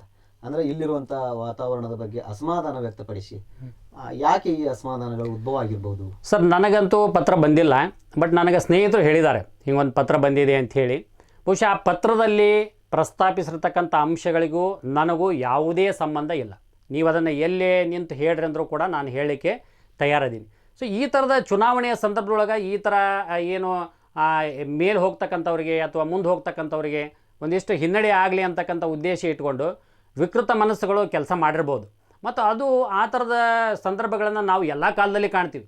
ಪುರಾಣ ಕಾಲದಿಂದ ಹಿಡ್ಕೊಂಡು ಇಲ್ಲಿವರೆಗೂ ಕೂಡ ಆ ಥರ ಇಲ್ಲ ಸಲ್ಲದ ಆರೋಪಗಳನ್ನು ಮಾಡ್ತಕ್ಕಂಥದ್ದು. ಮತ್ತು ಯಾರು ಸಾತ್ವಿಕತೆಯಿಂದ ಹೋಗ್ತಿರ್ತಾರೋ ಅವರಿಗೆ ಏನಾದರೂ ಹಿನ್ನಡೆ ಆಗಲಿ ಅಂತಕ್ಕಂಥ ಹಿನ್ನೆಲೆ ಒಳಗೆ ಅದು ಬಂದಿರ್ಬೋದು. ಖಂಡಿತವಾಗಿ ಅಲ್ಲಿರ್ತಕ್ಕಂಥ ವಿಷಯಗಳಿಗೂ ಪ್ರಸ್ತಾಪ ಮಾಡಿರ್ತಕ್ಕಂಥ ವಿಷಯಗಳಿಗೂ ನನಗೂ ಕೂಡ ಯಾವುದೇ ರೀತಿಯ ಸಂಬಂಧಗಳು ಇಲ್ಲ. ಸರ್, ಈಗ ಒಟ್ಟಾರೆಯಾಗಿ ಈ ಬಾರಿ ಅಂದರೆ ಯಾವೆಲ್ಲ ಉದ್ದೇಶಗಳು, ಅಂದರೆ ನಿಮ್ಮ ಒಂದು ಅಭ್ಯರ್ಥಿ ಅಂತ ನೀವು ಹೋದಾಗ ಮತದಾರರ ಬಳಿ ಮತ ಕೇಳುವಂಥ ಸಂದರ್ಭದೊಳಗೆ ಏನೆಲ್ಲ ಯೋಜನೆಗಳನ್ನು ಹಮ್ಮಿಕೊಂಡಿದ್ದೀರಿ ಸರ್? ಸರ್, ಕನ್ನಡ ಸಾಹಿತ್ಯ ಪರಿಷತ್ತನ್ನು ಒಂದು ಅದ್ಭುತವಾಗಿ ಒಯ್ಯಬೇಕು ಅಂತಕ್ಕಂಥ ಕನಸು ನನ್ನದಾಗಿದೆ. ಸೊ ಇದಕ್ಕೆ ನಾನು ನನ್ನ ಎಲ್ಲ ಹಿರಿಯ ಸಾಹಿತಿಗಳ ಒಂದು ಸಲಹೆ, ಸಹಕಾರ ಮತ್ತು ಅವರ ಮಾರ್ಗದರ್ಶನವೂ ಕೂಡ ಭಾಳ ಅಗತ್ಯ. ನಾನು ಅವರು ಕೂಡ ಚರ್ಚೆ ಮಾಡಿ ನನ್ನದೇ ಆಗಿರ್ತಕ್ಕಂಥ ಇನ್ನೂ ವಿಸ್ತಾರವಾಗಿರ್ತಕ್ಕಂಥ ಪ್ರಣಾಳಿಕೆಯನ್ನು ನಾನು ತಯಾರು ಮಾಡಿಕೊಂಡು ಜನರ ಬಳಿಗೆ ಹೋಗ್ತೀನಿ. ಈಗ ಸದ್ಯದ ಮಟ್ಟಿಗೆ ನಾನು ಆಲೋಚನೆ ಮಾಡಿರ್ತಕ್ಕಂಥ ಕೆಲವೊಂದಿಷ್ಟು ಅಂಶಗಳನ್ನು ಹೇಳ್ತೀನಿ. ನಾನು ಬೇಸಿಕಲಿ ಶಿಕ್ಷಕನಾಗಿರೋದ್ರಿಂದ ನನ್ನ ಮೊದಲ ಒಂದು ಆದ್ಯತೆ ಮಕ್ಕಳು. ಅಂದರೆ ಇವತ್ತು ಏನಾಗಿದೆ ಅಂತಂದ್ರೆ ಈ ಮಕ್ಕಳ ವಲಯದೊಳಗೆ ಭಾಳ ದೊಡ್ಡದಾಗಿರ್ತಕ್ಕಂಥ ಅಪಾಯಕಾರಿಯಾಗಿರ್ತಕ್ಕಂಥ ಒಂದು ಪರಿಣಾಮವನ್ನು ನೋಡ್ತಾರೆ. ಅದಕ್ಕೆ ಮೂಲ ಕಾರಣ ಏನಂದ್ರೆ, ಒಂದು ಮೊಬೈಲು, ಎರಡನೇದು ಈ ಇಂಗ್ಲೀಷು, ಮೂರನೇದು ಅಂಕ ಆಧಾರಿತವಾಗಿರ್ತಕ್ಕಂಥ ಪರೀಕ್ಷೆಗಳು. ಸೊ ಈ ಮೂರು ಏನು ಮಾಡಿದೆ ಅಂದ್ರೆ ಮಗುವಿನ ಸೃಜನಶೀಲತೆಯನ್ನು ಹಾಳು ಮಾಡಿಬಿಟ್ಟಿದೆ. ಅವನಿಗೆ ಬರೀಲಿಕ್ಕೆ ಬರ್ತೈತಿ, ಓದ್ಲಿಕ್ಕೆ ಬರ್ತೈತಿ, ಏನು ಓದಬೇಕು ಏನು ಬರೀಬೇಕು ಅನ್ನೋದ್ರ ಬಗ್ಗೆ ಅವನಿಗೆ ಇದು ಇಲ್ಲ. ಸೊ ಹೀಗಾಗಿ ಒಂದು ಸೃಜನಶೀಲ ಮನಸ್ಸು ಅದು ಏನಾಗ್ತಾ ಇದೆ ಅಂದರೆ ಕಮರಿ ಹೋಗ್ತಾ ಇದೆ. ಅದಕ್ಕೆ ನಾನು ಮೊದಲ ಆದ್ಯತೆ ಏನು ಅಂತಂದರೆ, ಕನ್ನಡ ಸಾಹಿತ್ಯ ಪರಿಷತ್ತಿನ ಘಟಕಗಳನ್ನು ಜಿಲ್ಲೆಯ ಪ್ರತಿಯೊಂದು ಪ್ರೌಢಶಾಲೆಯಲ್ಲಿ ಮತ್ತು ಕಾಲೇಜಿನಲ್ಲಿ ಸ್ಥಾಪನೆ ಮಾಡೋದು. ಮತ್ತು ಅಲ್ಲಿರ್ತಕ್ಕಂಥ ಕನ್ನಡ ಶಿಕ್ಷಕರು ಏನದಾರಲ್ಲ ಅವರ ಸಹಕಾರದಿಂದ ಪ್ರತಿ ತಿಂಗಳ ಒಂದು ಕಾರ್ಯಕ್ರಮವನ್ನು ಮಾಡಿ ಮಕ್ಕಳಿಗೆ ಕಥೆ ಬಗ್ಗೆ, ಕವಿತೆ ಬಗ್ಗೆ, ಒಂದು ಏನಾದರೂ ಒಂದು ಉತ್ತಮ ಪುಸ್ತಕದ ಪರಿಚಯ ಮಾಡಿಕೊಡೋದ್ರ ಬಗ್ಗೆ ಇಂಥ ಒಂದು ಕಾರ್ಯಕ್ರಮಗಳನ್ನು ಮಾಡೋದ್ರ ಮೂಲಕ ಮಕ್ಕಳಲ್ಲಿ ಮೊದಲಿಗೆ ಒಂದು ಆಸಕ್ತಿಯನ್ನು ಹುಟ್ಟಿಸೋದು. ಯಾಕಂದರೆ ಈಗ ನಾವು ಹಳೆಯ ತಲೆಮಾರಿನವರು, ಹೊಸ ತಲೆಮಾರು ಏನಾಗಬೇಕಾಗಿದೆ ಅಂದರೆ ಸಾಹಿತ್ಯ ಮತ್ತು ಸಂಸ್ಕೃತಿಯ ಇದರೊಳಗೆ ಅವರು ಒಂದು ಹೊಸ ತಲೆಮಾರನ್ನು ನಾವು ಸೃಷ್ಟಿ ಮಾಡಬೇಕಾಗಿದೆ. ಸೊ ಈ ಒಂದು ಕೊರತೆಯನ್ನು ತುಂಬತಕ್ಕಂಥದ್ದು ನನ್ನ ಮೊದಲನೇ ಆದ್ಯತೆ. ಸೊ ಅದಕ್ಕಾಗಿ ಅಲ್ಲಿ ಶಾಲೆಗಳಲ್ಲಿ ಈ ಥರದ ಒಂದು ಚಟುವಟಿಕೆಗಳ ಪ್ರಾರಂಭ ಆಗಿ ಅಲ್ಲಿ ಮಕ್ಕಳು ಏನು ಸೃಜನಶೀಲರದಾರಲ್ಲ ಅವ್ರನ್ನ ಗುರುತಿಸ್ಬೇಕು ಶಿಕ್ಷಕರು. ಈ ನಮ್ಮ ಶಾಲೆಯೊಳಗೆ ಒಂದು ಮಗು ಕವಿತೆ ಬರೀತಾನ, ಒಂದು ಕಥೆ ಬರೀತಾನ, ಇಲ್ಲ ಉತ್ತಮವಾಗಿ ಮಾತಾಡ್ತಾನ, ಇಲ್ಲ ಒಂದು ಏನೋ ಪ್ರಬಂಧ ಬರೀತಾನ ಅಂತ ಗೊತ್ತಾದರೆ ಆ ಮಕ್ಕಳ ಒಂದು ಪಟ್ಟಿಯನ್ನು ನಾನು ಸಂಗ್ರಹಿಸಿಕೊಂಡು ಅವರಿಗೆ ಒಂದು ವರ್ಷದೊಳಗೆ 2 ದಿನದ 3 ದಿನದ ಒಂದು ಕಮ್ಮಟ ಮಾಡಬೇಕು, ಒಂದು ಕಾರ್ಯಾಗಾರ ಮಕ್ಕಳಿಗೆ ವಿಶೇಷ ಕಮ್ಮಟ ಕಾರ್ಯಾಗಾರ ಮಾಡಿ ತಜ್ಞ ಸಾಹಿತಿಗಳಿಂದ ಅವ್ರಿಗೆ ಏನು ಮಾಡ್ಬೋದು ಅಂದರೆ ಒಂದು ತರಬೇತಿಯನ್ನು ಕೊಡಿಸೋದು. ತರಬೇತಿಯನ್ನು ಕೊಡಿಸಿ ಅಲ್ಲಿ ಏನು ಉತ್ಪಾದನೆ ಆಗ್ತದೆ ಸಾಹಿತ್ಯ, ಅದನ್ನು ಪುಸ್ತಕ ರೂಪದೊಳಗೆ ಪ್ರಕಟಣೆ ಮಾಡೋದು. ಇದು ನನ್ನ ಮೊದಲೇ ಆದ್ಯತೆ. ಮತ್ತು ಈ ಥರದ ಎಲ್ಲ ಚಟುವಟಿಕೆಗಳು ವರ್ಷವಾರ ನಡೆದು ನವೆಂಬರ್ ತಿಂಗಳೊಳಗೆ ಒಂದು ಮಕ್ಕಳ ಸಾಹಿತ್ಯ ಸಮ್ಮೇಳನ ಆಗಬೇಕು. ಪ್ರತಿ ವರ್ಷ ನನ್ನ ಅವಧಿ ಒಳಗೆ ನಾನೇನಾದ್ರೂ ಆಯ್ಕೆ ಆದ್ರೆ 5 ವರ್ಷದ ಅವಧಿ ಒಳಗೆ ಪ್ರತಿ ವರ್ಷ ನವೆಂಬರ್ ತಿಂಗಳಿನೊಳಗೆ ಮಕ್ಕಳ ಸಾಹಿತ್ಯ ಸಮ್ಮೇಳನ ಆಗಬೇಕು. ಆ ಮಕ್ಕಳ ಸಾಹಿತ್ಯ ಸಮ್ಮೇಳನದ ಸ್ವರೂಪ ಹೇಗಿರ್ಬೇಕಂತ ನಾನು ಅಂದ್ಕೊಂಡಿದ್ದೆ ಅಂದರೆ ಒಬ್ಬ ಹಿರಿಯರ ಸಮ್ಮೇಳನ ಅಧ್ಯಕ್ಷರಾಗಬೇಕು, ಅಂದ್ರೆ ಮಕ್ಕಳ ಸಾಹಿತ್ಯದೊಳಗೆ ತೊಡಗಿಕೊಂಡಿರ್ತಾರೆ. ಮತ್ತು ಒಬ್ಬ ವಿದ್ಯಾರ್ಥಿ ಯಾರು ಬರೀತಾ ಇದ್ದಾನಲ್ಲ ಅವನು ಸಮ್ಮೇಳನ ಆಗಬೇಕು. ಅಂದರೆ ಹಿರಿಯರು ಮತ್ತು ಕಿರಿಯರ ಜೊತೆಗಿನ ಒಂದು ಜಂಟಿಯಾಗಿ ಸಮ್ಮೇಳನ ಅಧ್ಯಕ್ಷರು ಮಾಡಿಕೊಂಡು ಅಲ್ಲಿ ಮಕ್ಕಳ ಕಡೆಯಿಂದ ಭಾಷಣ, ಚರ್ಚೆ, ವಿಚಾರಗೋಷ್ಠಿ, ಅವರು ಮಾಡಿರ್ತಕ್ಕಂಥ ಚಿತ್ರಗಳ ಕಲೆಗಳ ಪ್ರದರ್ಶನ, ಅವರಿಂದ ಒಂದು ಸಾಂಸ್ಕೃತಿಕ ಪ್ರದರ್ಶನ ಮತ್ತು ಮಕ್ಕಳು ಬರೆದಂಥ ಪುಸ್ತಕಗಳ ಒಂದು ಲೋಕಾರ್ಪಣೆ ಇದು ನಡಿಬೇಕು ಅಂತಕ್ಕಂಥದ್ದು ನನ್ನ ಮೊದಲನೇ ಕನಸು.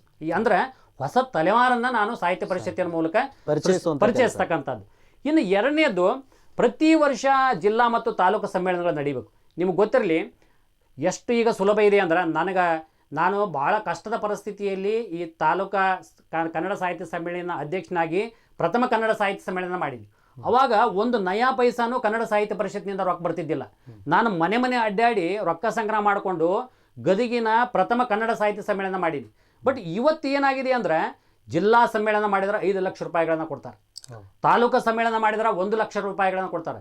ಇದೇ ಹಣವನ್ನು ಇಟ್ಕೊಂಡು ನಾವು ಭಾಳ ಚೆಂದಾಗಿ ಒಂದು ಸಾಹಿತ್ಯ ಸಮ್ಮೇಳನ ಮಾಡ್ಬೋದು. ಇಷ್ಟೆಲ್ಲ ಇದ್ದಾಗಿ ಕೂಡ ನಮ್ಮ ಜಿಲ್ಲೆಯಲ್ಲಿ ಸಾಹಿತ್ಯ ಸಮ್ಮೇಳನಗಳು ಆಗಲಿಲ್ಲ ಅಂತಕ್ಕಂಥದ್ದು ಭಾಳ ಒಂದು ವಿಷಾದದ ಸಂಗತಿ. ಅದಕ್ಕೆ ನಾನು ಪ್ರತಿ ವರ್ಷ ಪ್ರತಿ ಜಿಲ್ಲೆಯಲ್ಲಿ ಸಾಹಿತ್ಯ ಸಮ್ಮೇಳನ ಮಾಡೋದು ನನ್ನ ಉದ್ದೇಶ. 5 ಸಾಹಿತ್ಯ ಸಮ್ಮೇಳನ, 7 ತಾಲೂಕುಗಳದಾವು, ಅಲ್ಲಿ 7 ತಾಲೂಕುಗಳಲ್ಲಿ ಸಾಹಿತ್ಯ ಸಮ್ಮೇಳನ ಆಗಬೇಕು. ಅಂದ್ರೆ 5 ವರ್ಷದ ಅವಧಿಯಲ್ಲಿ 40 ಸಮ್ಮೇಳನಗಳಾಗ್ತವೆ. ನೀವು ಹಂಗೆ ಕಲ್ಪನೆ ಮಾಡಿಕೊಡ್ರಿ, 40 ಜನ ಸಾಹಿತಿಗಳಿಗೆ ಸಮ್ಮೇಳನ ಅಧ್ಯಕ್ಷರಾಗ್ತಕ್ಕಂಥ ಭಾಗ್ಯ ಸಿಗ್ತದೆ. ನನಗೆ ಭಾಳ ವಿಷಾದ ಏನಂದ್ರೆ, ಗದಗಿನೊಳಗೆ ಅನೇಕ ಜನ ಹಿರಿಯ ಸಾಹಿತಿಗಳದಾರ, ಇವತ್ತಿಗೆ ಕೂಡ ಅವರು ಸಮ್ಮೇಳನ ಅಧ್ಯಕ್ಷರು ಆಗ್ತಕ್ಕಂಥ ಭಾಗ್ಯ ಸಿಕ್ಕಿಲ್ಲ. ಅಂದರೆ ಇದು ಯಾರು ತಪ್ಪಂದ್ರೆ, ಯಾರು ಇದನ್ನು ಮುನ್ನಡೆಸ್ತಾರೆ ಅಂಥ ಅವಕಾಶಗಳನ್ನ ಸೃಷ್ಟಿಸಲಿಲ್ಲ. ನಮಗೆ ಕನ್ನಡ ಸಾಹಿತ್ಯ ಪರಿಷತ್ತಿಂದ ರೊಕ್ಕ ಬರ್ತೈತಿ ಅಂದ್ರೂ ನಾವು ಯಾಕೆ ಮಾಡಬಾರ್ದು? 5 ಲಕ್ಷ ರೂಪಾಯಿ ಬರ್ತದೆ ಜಿಲ್ಲಾ ಸಮ್ಮೇಳನಕ್ಕೆ. ಜಿಲ್ಲಾ ಸಮ್ಮೇಳನ ಆಗಿರೋದು ಏನೋ ಒಂದೇ ಸಮ್ಮೇಳನ. ಹಾಗಾದ್ರೆ 4 ಜನರಿಗೆ ನಾವು ಅವಕಾಶಗಳು ವಂಚಿತ ಮಾಡಿದ್ವಲ್ಲ. ಜಿಲ್ಲಾ ಸಮ್ಮೇಳನ ಅಧ್ಯಕ್ಷರಾಗ್ತಿದ್ರಲ್ಲ ಅವರು. ನಾವು ವಿದ್ಯಾರ್ಥಿ ಇದ್ದಾಗಲೇ ಡಿ ವಿ ಬಡಿಗೇರ್ ಸರ್ ಅಂತವ್ರ ಕವಿತೆಗಳನ್ನ, ಚುಟುಕುಗಳನ್ನು, ಅವ್ರ ಪುಸ್ತಕಗಳನ್ನು ಓದ್ಕೊತ ಬಂದೀವಿ. ಇವತ್ತಿಗೂ ಕೂಡ ಅವರು ಕನ್ನಡ ಸಾಹಿತ್ಯ ಸಮ್ಮೇಳನದ ಅಧ್ಯಕ್ಷರಾಗಿಲ್ಲ. ಸೊ ಇಂಥವ್ರು ಅನೇಕರದಾರ. ಪ್ರೊಫೆಸರ್ ಚಂದ್ರಶೇಖರ್ ವಸ್ತ್ರದವರ ಮುಂಡ್ರಿಗಿ ಒಳಗದಾರ, ನರಗುಂದೊಳಗದಾರ, ಶಿರಟ್ಟಿ ಒಳಗದಾರ. ಇಂಥ ಅನೇಕ ಜನ ವಂಚಿತರಾದ್ರಲ್ಲ ಅಂತಕ್ಕಂಥದ್ದು ಕೂಡ ನನಗಿರ್ತಕ್ಕಂಥ ಕೊರಗು. ಮತ್ತು ನಾನು ಈ ಒಂದು ವಲಯಕ್ಕೆ ಬರಲಿಕ್ಕೆ ಅದು ಕೂಡ ನನಗೆ ಒಂದು ಆಸಕ್ತಿ. ನಾನು ಈ ಸ್ಪರ್ಧೆ ಮಾಡಬೇಕು, ಏನೋ ಈ ಸಾಹಿತ್ಯ ಪರಿಷತ್ತಿನಿಂದ ಆಗಿಲ್ಲ ಅವುಗಳನ್ನು ಮಾಡಬೇಕು ಅಂತಕ್ಕಂಥ ಒಂದು ಉದ್ದೇಶ. ಆದ್ದರಿಂದ ಮತ್ತು ಜೊತೆಗೆ ನಂದು ಏನೈತಿ ಅಂದರೆ, ಈ ಸಮ್ಮೇಳನದ ಮೆರವಣಿಗೆ ನಡೀತೈತಿ. ಅಲ್ಲೇ ಸಮ್ಮೇಳನ ಅಧ್ಯಕ್ಷರ ಮೆರವಣಿಗೆ ಅಷ್ಟೇ ನಡೀತೈತಿ. ಅದ್ರ ಜೊತೆಗೆ ಅವರ ಒಂದು ಮೆರವಣಿಗೆ ಹಿಂಭಾಗದೊಳಗೆ ಈ ವರ್ಷ 5 ಜನರಿಗೆ ಒಂದು ಗೌರವ, ಅವರು ಕೂಡ ಮೆರವಣಿಗೆಯಲ್ಲಿ ಭಾಗವಹಿಸ್ತಕ್ಕಂಥ. ಅಂದ್ರೆ ಒಂದು 5 ವರ್ಷದೊಳಗೆ 25 ಜನರಿಗೆ ಸಾಹಿತಿಗಳು ಅವರಿಗೆ ಒಂದು ಪ್ರಶಸ್ತಿಯನ್ನು, ಏನೋ ಒಂದು ಜೀವಮಾನ ಸಾಧನೆ ಪ್ರಶಸ್ತಿನೋ ಅಥವಾ ಶ್ರೇಷ್ಠ ಸಾಹಿತಿ ಪ್ರಶಸ್ತಿನೋ 5 ಜನರನ್ನು ಯಾರು ನಾವು ಆಯ್ಕೆ ಮಾಡ್ತೀವಿ, ಅವ್ರನ್ನ ಸಮ್ಮೇಳನದ ಕೊನೆಯ ದಿನ ಸಮಾರೋಪ ಸಮಾರಂಭಕ್ಕಿಂತ ಮುಂಚಿತವಾಗಿ ಒಂದು ಸನ್ಮಾನ ಮಾಡ್ತಕ್ಕಂಥದ್ದು, ಗೌರವ ಕೊಡ್ತಕ್ಕಂಥ ಒಂದು ಕೆಲಸವನ್ನು ಕೂಡ ನಾನು ಮಾಡಬೇಕು ಅಂಥೇಳಿ ಅಂದ್ಕೊಂಡಿದ್ದೀನಿ. ಮತ್ತು ಪ್ರತಿ ವರ್ಷ ನಾಟಕೋತ್ಸವಗಳನ್ನು ಮಾಡಬೇಕು. ಅಂದ್ರೆ ಮಕ್ಕಳ ನಾಟಕೋತ್ಸವ ಮತ್ತು ಬೇರೆ ಬೇರೆ ನೀನಾಸಂ ಇರ್ಬೋದು, ಬೇರೆ ಬೇರೆ ನಾಟಕ ತಂಡಗಳು ಬರ್ತಾವೆ, ಇವುಗಳನ್ನು ಕರೆಸಿ ಜನರಿಗೆ ಈ ನಾಟಕದ ಬಗ್ಗೆ, ಯಾಕಂದ್ರೆ ನಮಗೆ ಭವನ ಇದೆ, ಆ ಭವನದಲ್ಲಿ ಮಾಡಿದ್ವಪ್ಪ ಅಂದ್ರೆ ಆ ನಾಟಕದ ಬಗ್ಗೆ ಅಂದರೆ ಯಾರ್ಯಾರಿಗೆ ಯಾವ್ಯಾವ ಆಸಕ್ತಿ ಐತಿ ಅವರೆಲ್ಲರೂ ಕೂಡ ಕನ್ನಡ ಸಾಹಿತ್ಯ ಪರಿಷತ್ತಿನ ಜೊತೆಗೆ ಬರಬೇಕು. ಸೊ ಇದು ನನ್ನ ಆಶೆ, ಅದನ್ನು ಮಾಡಬೇಕಂತೇಳಿ. ಇನ್ನೊಂದು, ಈ ಒಂದು ವರ್ಷದ ಈ ಒಂದು ಅವಧಿ ಒಳಗೆ ನಿಮಗೆ ಭಾಳ ವಿಚಿತ್ರ ಅಂದ್ರೆ, ಒಂದೂ ಪುಸ್ತಕಗಳು ಪ್ರಕಟ ಆಗಲಿಲ್ಲ 5 ವರ್ಷದ ಅವಧಿ ಒಳಗೆ. ಒಂದು ಸ್ಮರಣ ಸಂಚಿಕೆ ಬಿಟ್ಟರೆ ಅದು 2-3 ವರ್ಷದ ಅವಧಿಯ ನಂತರ ಭಾವೈಕ್ಯ ಅಂತಕ್ಕಂಥ ಒಂದು ಶಿರಟ್ಟಿ ಸಮ್ಮೇಳನ ಆಯಿತು. ನಾನು ಆವಾಗ ಗೌರವ ಕಾರ್ಯದರ್ಶಿನೂ ಕೂಡ ಇದ್ದೆ. ಅಲ್ಲಿ ಏನು ಒಂದು ಪುಸ್ತಕ ಪ್ರಕಟ ಆಯಿತು, ಅದು ಬಿಟ್ಟರೆ ಈ 5 ವರ್ಷದ ಅವಧಿ ಒಳಗೆ ಒಂದೂ ಪುಸ್ತಕ ಪ್ರಕಟ ಆಗಿಲ್ಲ. ನನ್ನ ಒಂದು ಕನಸು ಏನಿದೆ ಅಂದರೆ, ಒಂದು ವರ್ಷದಕ್ಕೆ ಕನಿಷ್ಠ 10 ಪುಸ್ತಕಗಳು, ಅಂದ್ರೆ ಒಂದು ಅವಧಿ ಮುಗಿದ್ರೆ ಕನಿಷ್ಠ 50 ಪುಸ್ತಕಗಳು ನಮ್ಮ ಒಂದು ಸಾಹಿತ್ಯ ಪರಿಷತ್ನಿಂದ ಪ್ರಕಟ ಆಗಬೇಕು. ಇದು ಕನಿಷ್ಠ. ಗರಿಷ್ಠ ಇನ್ನೂ ಪ್ರಯತ್ನಗಳನ್ನು ನಾವು ಮಾಡ್ತಕ್ಕಂಥದ್ದು ಮತ್ತು ಸಹಕಾರ ತತ್ವಗಳ ಅಡಿಯೊಳಗೂ ಕೂಡ ನಾವು ಪುಸ್ತಕಗಳ ಪ್ರಕಟಣೆಗಳನ್ನು ಮಾಡ್ತಕ್ಕಂಥದ್ದು, ಇದು ನನ್ನದೊಂದು ಉದ್ದೇಶ. ಎರಡನೇದು, ಮುಂದಿಂದು ಸಾಹಿತ್ಯ ಪರಿಷತ್ತು ಅಂದ್ರೆ ಕೇವಲ ಅದು ಸಾಹಿತ್ಯ, ಕತೆ, ಕವಿತೆ, ಪ್ರಬಂಧ ಅಷ್ಟೇ ಅಲ್ಲ. ಅದು ಜನಪದನೂ ಕೂಡ ಹೌದು, ಅದು ಚಿತ್ರಕಲೆನೂ ಕೂಡ ಹೌದು, ಅದು ಕೃಷಿ ಕೂಡ ಹೌದು, ನಾಟಕನೂ ಹೌದು, ರಂಗಕಲೆನೋ, ಇದು ಎಲ್ಲವೂ ಕೂಡ ಸಾಹಿತ್ಯ. ಸೊ ಇದನ್ನು ನಾವು ಸಾಹಿತ್ಯ ಅನ್ನೋದು ಭಾಳ ಸೀಮಿತ ಮಾಡೀವಿ. ಅದಕ್ಕೆ ನಂದು ಉದ್ದೇಶ ಏನಂದ್ರೆ, ನಾನು ಅಧ್ಯಕ್ಷನಾದ್ರೆ ಈ ವಿಭಾಗಗಳನ್ನು ಮಾಡಬೇಕು ಅಂಥೇಳಿ. ಅಂದರೆ ಯಾವ ವಿಭಾಗ? ರಂಗಕಲೆ ವಿಭಾಗ. ಅಂದ್ರೆ ಆ ವಿಭಾಗಕ್ಕೆ ಒಬ್ಬ ಸಂಚಾಲಕರು ಮತ್ತು ಅಲ್ಲೊಂದು ಕಮಿಟಿ, ಅವ್ರು ನಿರ್ಧಾರ ತೆಗೆದುಕೊಳ್ಬೇಕು. ಏನಂದ್ರೆ ಯಾವ ಸಮಯದೊಳಗೆ ನಾವು ನಾಟಕ ತಂಡಗಳನ್ನು ಕರೆಸಬೇಕು, ಅದು ಆ ಟೀಮಿನ ಜವಾಬ್ದಾರಿನ. ಅಂದ್ರೆ ನಾವು ಬಹಳ ಜನರನ್ನ, ಅಧ್ಯಕ್ಷ ನೆಪ ಮಾತ್ರ, ಭಾಳ ಜನರನ್ನ ನಾವು ಆ ಥರ ಆಸಕ್ತ ವಲಯವನ್ನು ಅಲ್ಲಿ ಅದಕ್ಕೊಂದು ಕಮಿಟಿ ಮಾಡಿ ಅಲ್ಲಿ ಸಂಚಾಲಕನೋ ಅಧ್ಯಕ್ಷನೋ ನಮ್ಮ ಹಿರಿಯರ ಜೊತೆ ಚರ್ಚೆ ಮಾಡಿಕೊಂಡು ಆ ಕಮಿಟಿ ಮಾಡ್ತಕ್ಕಂಥದ್ದು. ಇನ್ನೊಂದು ಜನಪದ ವಿಭಾಗ, ಅಂದರೆ ಈ ಜನಪದ ಕಲಾವಿದರದ ಅವ್ರದ್ದು ಒಂದು ವಿಭಾಗವನ್ನು ತೆರೆದುಕೊಂಡು ಅವರಿಂದ ಕಾರ್ಯಕ್ರಮಗಳನ್ನು ಮಾಡಿಸೋದು. ಇನ್ನೊಂದು ಈ ಒಂದು ಫೈನ್ ಆರ್ಟ್ಸ್ ಅಂತೀವಿ ನಾವು, ಚಿತ್ರಕಲೆ, ಶಿಲ್ಪಕಲೆ, ಈ ಥರ. ಸೊ ಅದರದ್ದೊಂದು ವಿಭಾಗ.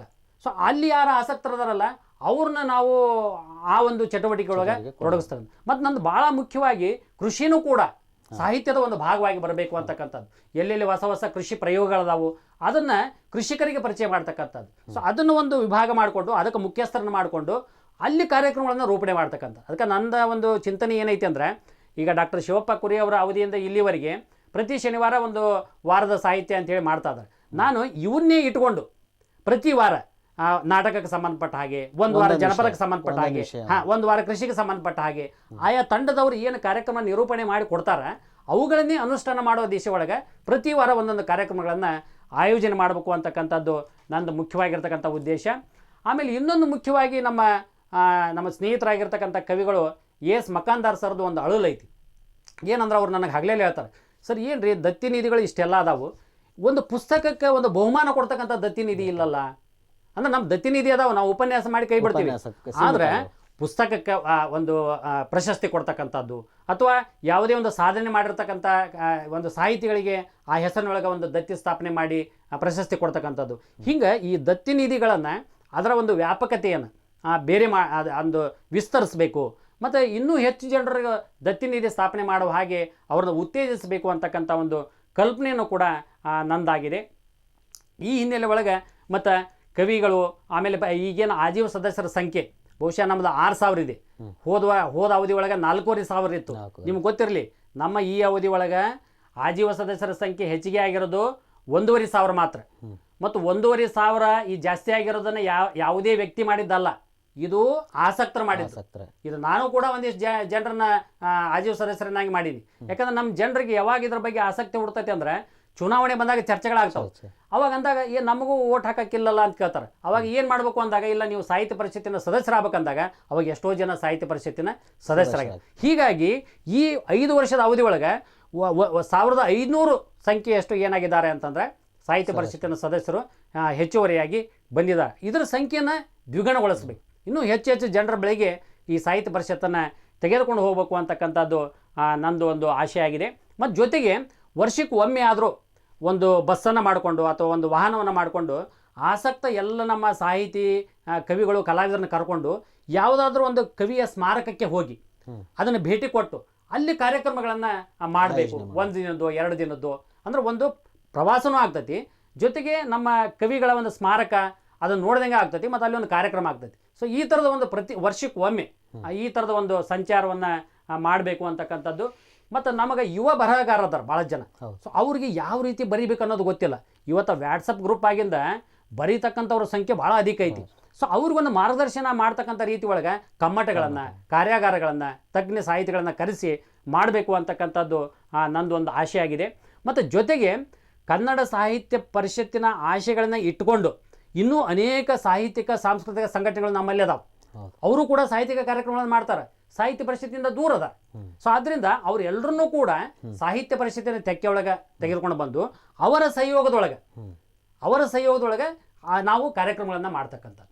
ಅಂದ್ರೆ ಆ ಎಲ್ಲ ಸಂಘಟನೆಗಳನ್ನು ಸಾಹಿತ್ಯ ಪರಿಷತ್ತಿನ ಒಟ್ಟುಗೂಡಿಸೋದು. ಅಂದ್ರೆ ಸಾಹಿತ್ಯ ಪರಿಷತ್ತು ಒಂದು ಮಾತೃ ಸ್ವರೂಪದಲ್ಲಿ ಇದ್ದುಕೊಂಡು ಆ ಎಲ್ಲ ಸಂಘಟನೆಗಳನ್ನು ಸೇರಿಕೊಂಡು ಕಾರ್ಯಕ್ರಮಗಳನ್ನು ಮಾಡಬೇಕು ಅಂತಕ್ಕಂಥದ್ದು ನನ್ನ ಒಂದು ಆಶಯ. ಮತ್ತು ಇದಕ್ಕೆ ಇನ್ನೂ ನಮ್ಮ ಸಾಹಿತಿಗಳನ್ನ ಸೇರಿಕೊಂಡು ಒಂದು ಇನ್ನೂ ವ್ಯಾಪಕತೆಯನ್ನು ತಂದು ಕೊಡಬೇಕು ಅಂತಕ್ಕಂಥದ್ದು ನನ್ನ ವಿಚಾರ. ಎಸ್ ಸರ್, ಬಹಳಷ್ಟು ಖುಷಿ ಆಯ್ತು. ಯಾಕಂದರೆ ನಿಮ್ಮ ಯೋಜನೆಗಳನ್ನು ಕೇಳ್ತಾ ಇದ್ದರೆ ಒಂದು ಮಕ್ಕಳ ಕ್ಷೇತ್ರದಿಂದ ಯಾವುದೇ ಒಂದು ವಲಯನ್ನು ಕೂಡ ಬಿಡದಂಗೆ ಆ ಸಾಹಿತ್ಯವನ್ನು ಮತ್ತು ಕನ್ನಡ ಕಟ್ಟುವಂಥ ಕಾಯಕದ ಬಗ್ಗೆ ಸಾಕಷ್ಟು ಯೋಜನೆಗಳನ್ನು ಹಮ್ಮಿಕೊಂಡಿದ್ರಿ. ಹಾಗಾಗಿ ಬಹಳಷ್ಟು ಖುಷಿ ಆಯಿತು. ಮತ್ತು ಇಲ್ಲಿವರೆಗೂ ಬಂದು ನಮ್ಮ ಸಾಕಷ್ಟು ವಿಚಾರಗಳನ್ನು, ಅಭಿಪ್ರಾಯಗಳನ್ನು ಹಂಚಿಕೊಂಡಿದ್ದಕ್ಕಾಗಿ ನಿಮಗೆ ಉತ್ತರ ಪ್ರದೇಶದಿಂದ ತುಂಬ ಧನ್ಯವಾದಗಳನ್ನು ಅರ್ಪಿಸ್ತೇನೆ.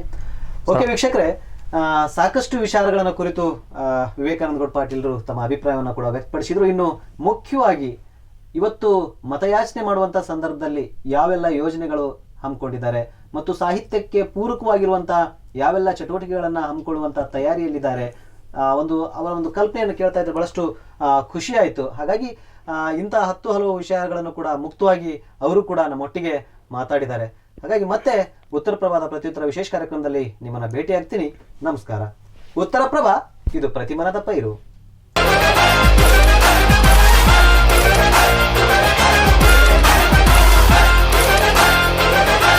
ಉತ್ತರ ಪ್ರಭಾದ ಎಲ್ಲ ಸುದ್ದಿಗಳ ಅಪ್ಡೇಟ್ಗಾಗಿ ದಯವಿಟ್ಟು ನಮ್ಮ ಚಾನೆಲ್ ಅನ್ನು ಲೈಕ್ ಮಾಡಿ, ಸಬ್ಸ್ಕ್ರೈಬ್ ಮಾಡಿ ಮತ್ತು ಬೆಲ್ ಐಕಾನ್ ಅನ್ನು ಒತ್ತಿ.